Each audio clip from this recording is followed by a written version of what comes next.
علم کا یہ منتہا ہے۔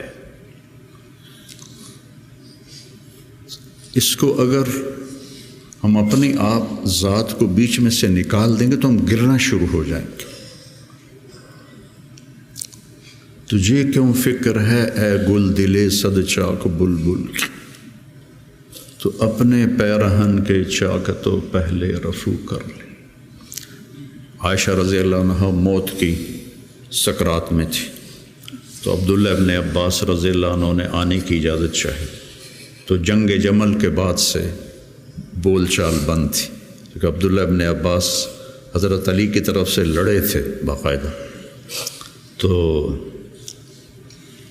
آپ کے پاس عبداللہ بن زبیر اور مسور بن مخرمہ رضی اللہ عنہ بیٹھے ہوئے تھے، تو حضرت عائشہ رضی اللہ عنہ خاموش ہو گئیں، اتنا اثر تھا اس بات کا۔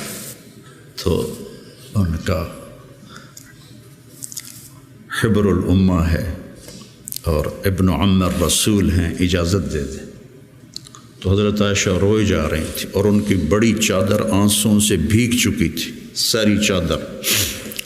جب وہ آئے تو کہنے لگے اماں جان آپ کیوں رو رہی ہیں؟ آپ کے اور نبی کی ملاقات میں صرف اتنی دیر ہے کہ یہ جان نکلے اور آپ اللہ کے رسول کے پاس پہنچ جائیں۔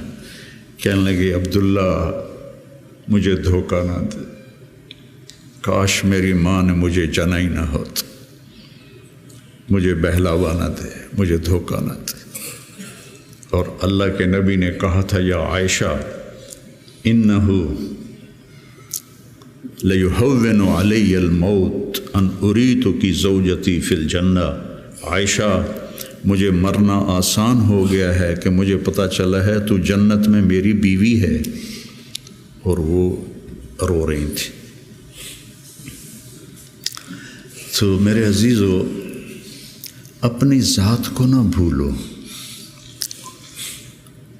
اپنی ذات کو سامنے رکھو گے تو آپ ترقی کرو گے، اپنی ذات کو بھلا دو گے اور عیب پکڑتے پکڑتے، کمیاں پکڑتے پکڑتے آپ کو اپنا آپ بھول جائے گا۔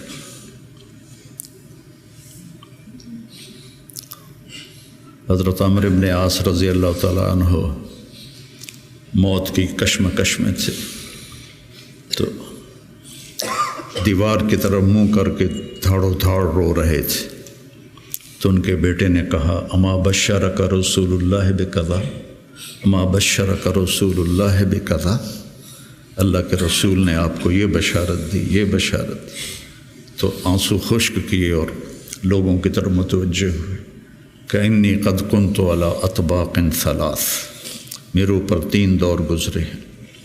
ایک تھا جب میں کافر تھا، اگر میں اس وقت مر جاتا تو سیدھا جہنم میں جاتا، پھر اللہ نے مجھے ہدایت دی، میں ایمان لایا، اور میں نے ساری زندگی اللہ کے نبی کو آنکھ بھر کے نہیں دیکھا حیا کی وجہ سے۔ اگر مجھ سے پوچھو کہ اللہ کے نبی کا حلیہ کیا ہے تو میں نہیں بتا سکتا کہ میں نے کبھی آنکھ اٹھا کے آپ کو دیکھا ہی نہیں تھا۔ اگر اس وقت میں مر جاتا تو میں جنت میں جاتا۔ اس کے بعد ہم پر دنیا کھل گئی اور ہم نے کیا جو کیا، اب پتہ نہیں آگے میرے ساتھ کیا ہونے والا ہے۔ پھر اسے ہاتھ اٹھائے، اللہم لا بری فاعتذر ولا قوی فانتصر ولا مستنکر بل مستغفر۔ یہ دعا میں روز مانگتا، روز مانگتا، اللہم لا بری فاعتذر ولا قوی فانتصر ولا مستنکر بل مستغفر، لا الہ الا اللہ، لا الہ الا اللہ، لا الہ الا اللہ، کہتے کہتے روح پرواز کر کے۔ تو میرے عزیزو، آپ ہم سب بڑے خوش قسمت ہیں، ہم ایک بہت عالی محنت میں لگے، اللہ نے ہم پر کرم کیا ہے، اللہ نے ہم پہ احسان کیا ہے۔ اس میں ترقی کی تو کوئی انتہائی کوئی نہیں، اللہ کو پا لینے کی جستجو نہ ختم ہونے والا سفر ہے۔ چونکہ اللہ کی حد، میں گاؤں سے چلا فیصل آباد 1.5 گھنٹے میں پہنچ گیا، منزل آ گئی، لیکن اللہ کی کوئی حد نہیں، جتنا اس کو پاؤ گے اتنا کھویا ہوا محسوس کرو گے، انتہائی کوئی نہیں۔ یہ وہ سفر ہے جس کی کوئی حد نہیں ہے۔ عبث ہے جستجو بحر محبت کے کنارہ کی، بس اس میں ڈوب ہی جانا ہے اے دل پار ہو جانا۔ تو میری گزارش ہے اپنے ذات، اپنے آپ اخلاق پہ نظر رکھو، اپنے اعمال پہ نظر رکھو، عبادت کا ذوق پیدا کرو، قرآن کا ذوق پیدا کرو۔ میں کتنی تکلیف میں ہوں، اب تو میں بیکار گھر پہ بیٹھا ہوں، لیکن جب میں ایسے پہیے کی طرح گھوم رہا تھا تو میں 50، 60، 100 نفل روزانہ پڑھتا تھا، کہ میری اب بھی پڑھتا ہوں۔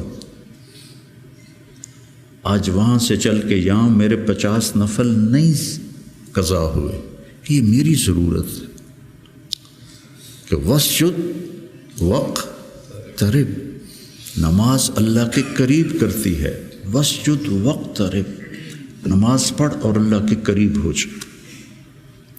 زبان پہ نظر ہو، آنکھوں پہ نظر ہو، کانوں پہ نظر ہو، اور اس میں سارے دین کے کام خیر کے ہیں، لیکن میرے عزیزو ہم اخریت للناس ہیں۔ ساری کمیوں کے باوجود تبلیغ کی ابھی بھی بننے کے لیے بہترین راستہ ہے۔ چھٹیوں میں آپ اپنا چلہ قضا نہ کیا کر، مجھے تکلیف ہوتی، کیونکہ میرا جگر دل چیر کے دیکھو تو تبلیغ کے سوا کچھ نہیں۔ میں عملی طور پر نہیں جا سکتا، لیکن یہاں اس مبارک محنت کے سوا اور کچھ نہیں۔ میں آپ سے بھی یہ چاہتا ہوں، آپ کی کیفیات بچوں کی طرف منتقل ہوں گی۔ جب آپ کے اندر سے تبلیغ کی عظمت نکلے گی تو آگے کیسے منتقل ہوگی؟ کتنے مشائخ آئے، اس طرح عالم میں تبدیلی کوئی نہیں لا سکا۔ کتنے خیر کے کام ہوئے، اس طرح عالم میں تبدیلی کوئی نہیں لا سکا۔ بنو امیہ کے حکام ظالم تھے، لیکن دعوت کی وجہ سے دین تو پھیلتا رہا۔ ولید بن عبد الملک کان جباراً، جو اس کے بارے میں لکھا ہے ابن کثیر نے، کان جباراً، معمولی باتوں پہ گردنیں اڑا دیتا تھا۔ سب سے زیادہ اسلام اس کی زندگی میں پھیلا۔ اور یزید بن معاویہ رضی اللہ تعالیٰ، اس کے زمانے میں شمالی افریقہ فتح ہوا ہے۔ عقبہ ابن نافع رضی اللہ تعالیٰ عنہ نے الجزائر کو فتح کیا اور مراکش کو فتح کیا۔ تونس حضرت عثمان کے زمانے میں فتح ہو گیا تھا۔ عبداللہ بن ابی سرح رضی اللہ تعالیٰ عنہ نے تونس کو فتح کیا تھا۔ تو ادھر یزید بیٹھا ہوا ہے، لیکن دعوت میں نکلنے والے تو مخلص تھے۔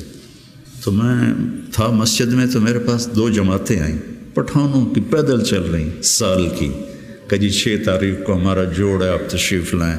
میں کہا یار میں تو فیصل آباد جا رہا ہوں، اگلے جوڑ میں آ جاؤں گا۔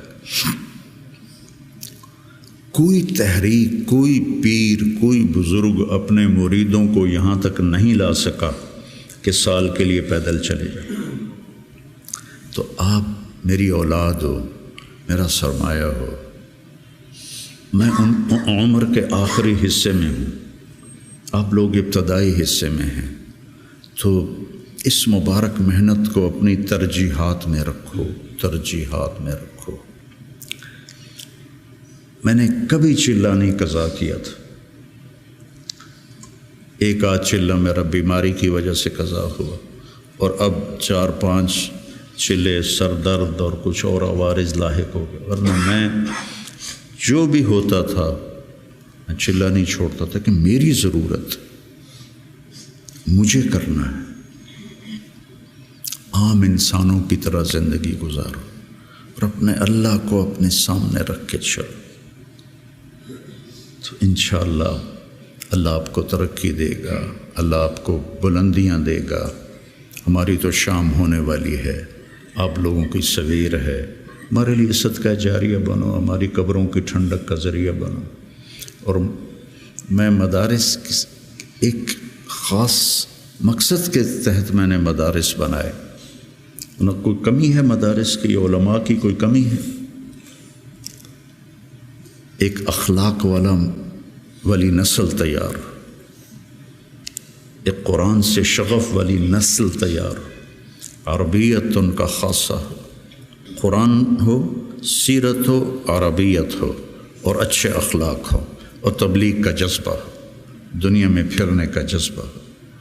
تو اللہ تعالیٰ ان کو دیکھو، آج میں نے جب شروع کیا تھا تو اتنی تنقید سنی، گالیاں تک، اور اب رائمنڈ میں اعلان ہوتا ہے حسنین کے علماء کی طرح۔ یہ میرے لیے شرف ہے، حسنین کے علماء کی طرح، کتنی بڑی میرے لیے یہ اعلیٰ درجے کی بات آپ سب کے لیے۔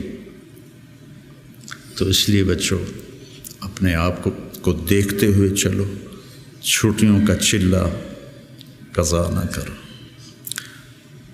مولانا احسان صاحب ایک دفعہ چھٹیوں میں چلے گئے ساؤتھ افریقہ، وہاں شیخ اب مولانا زکریا صاحب وہاں گئے ہوئے تھے، تو انہوں نے چھٹیاں ان کے پاس گزاری، واپس آ کے چلہ لگایا، واپس آ کے چلہ لگایا۔ میں رائمنڈ میں اس وقت پڑھتا تھا، انہوں نے اس کو کافی نہیں سمجھا۔ تو اپنے بننے کے اسباب میں سستی نہ کرو، ٹھیک ہے نا؟ دی جائے ایام کی تلخی کو بھی ہنس کے ناصر، غم کو سہنے میں بھی قدرت نے مزہ رکھا ہے۔